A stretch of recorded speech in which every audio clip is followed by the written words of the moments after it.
Hi everyone, this is David with Android Police, and we are here at Google's event in San Francisco launching the new Pixel phones.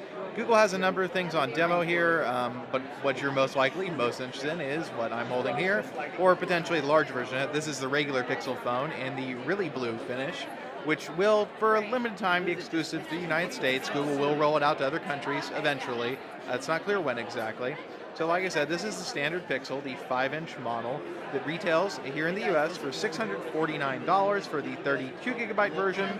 You will have to pay $749 if you want an upgrade to the 128GB version. If you want the Pixel XL, of which there are several floating around on this table here, I'm not currently holding one, that is $769 to start, with an $869 cost for the 128GB version of that, which is very spendy indeed.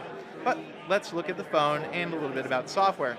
Now, if you're familiar with the Pixel Launcher leaks that have been happening over the last couple of months, this launcher should look very familiar to you. It has a new pulled-up app drawer design, which I personally remain kind of not sure how I feel about it. It's definitely a big change. Granted, you do get another icon in your quick launch bar now. You can see you've got the Google tab on the left there. You press it, and you can Google search. You have this concentric circle home button that I'm going to try to get a little closer on here. And if you tap it, it's hard to tell in the video probably, but you get the little 4 dots, and if you hold it, Google Assistant pops up for your voice commands very quickly, I might add. And speaking of quickly, wow, these phones are really, really, really, really fast.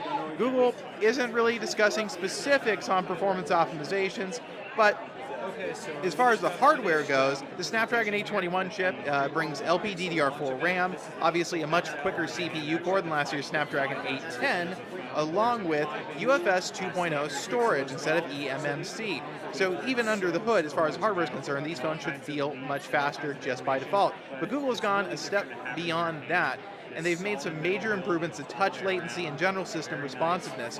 Like I said, they aren't willing to get specific about exactly the changes they've made just yet, but suffice it to say there are lots of them, and the phone just running around here feels exceptionally quick. I mean, these are very, very fast phones. Everything feels very responsive.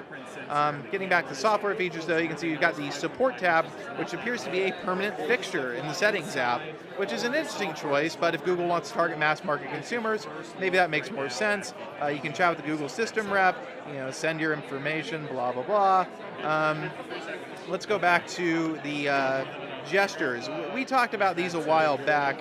They're under the moves area here, and as you can see, one of the cool ones that some people are excited about is the swipe for notifications feature on the fingerprint scanner. So I'm just going to pull down on the fingerprint scanner on the back of the phone. You get a pull down level 1, pull down again, goes to level 2 for your full quick settings.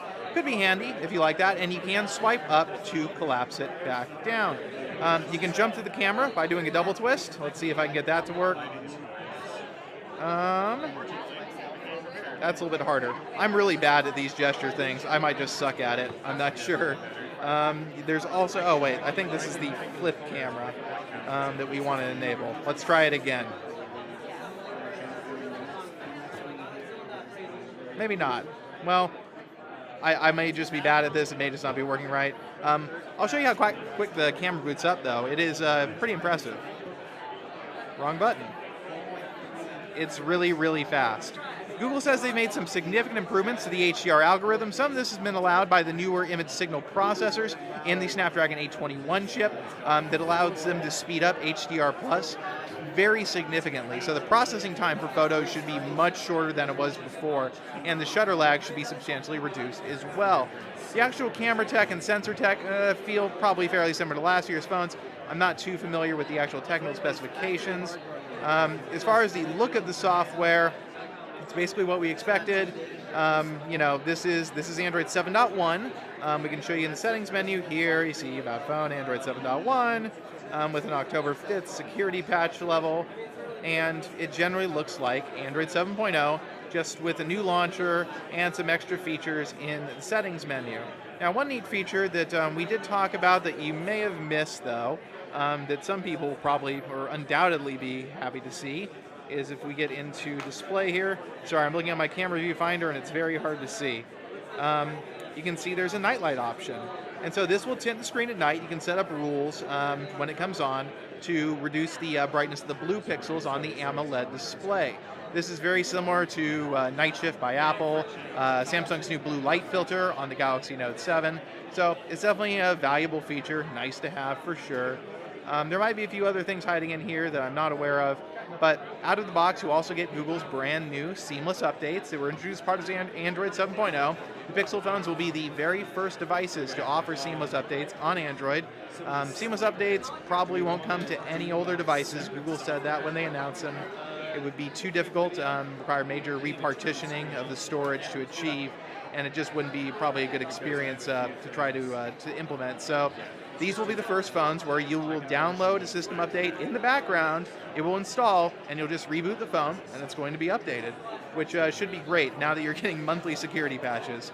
And coupled with the new just-in-time compilation that should reduce the amount of app optimization time on the phone, should make updates feel a lot quicker. So this phone seems very much to, or these phones I should say, seem very much to have been designed around being fast.